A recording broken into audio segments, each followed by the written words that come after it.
Back to Tutok Tulfo dito sa TV5.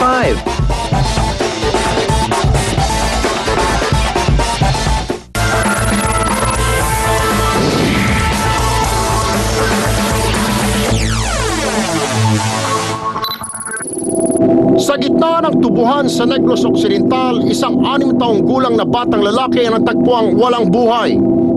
Pugot ang ulo at wala na ang kaliwang mata. Animo isang aswang ang dumali.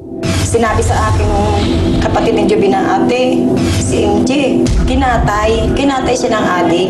Kinilalang biktima bilang si MJ Aguirre. Magtatapos sana ng kinder ngayong taon. Bata lang ang pag-anuhan niya, pagtripan niyang gano'n na lang ginawa niya sa bata. Hindi na tao ang nun isip, di ba? Namimiss ko talaga yung bata dahil pag dito malambing talaga yun sa akin. Ayon sa doktor na sumuri ng bangkay ni MJ, matinding hirap ang dinanas ng bata bago tuluyang namatay. Kung imagine natin yung pain na dinanas ng batang MJ, matindi talaga.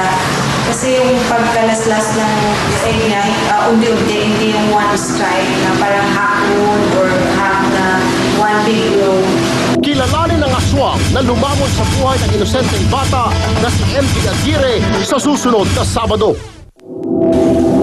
Sana na lang yung pumatay sa kanya, mabigyan na lang din ng gano'n na rin ang gawin.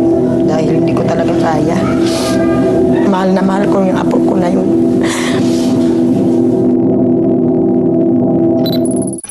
Hindi rito magtatapos ang aming serbisyo publiko dahil misyon ko ang sagot sa maliit o malaking problema. Ako si Erwin Tulfo at kami ang takbuhan ng mamayang nasa katwiran.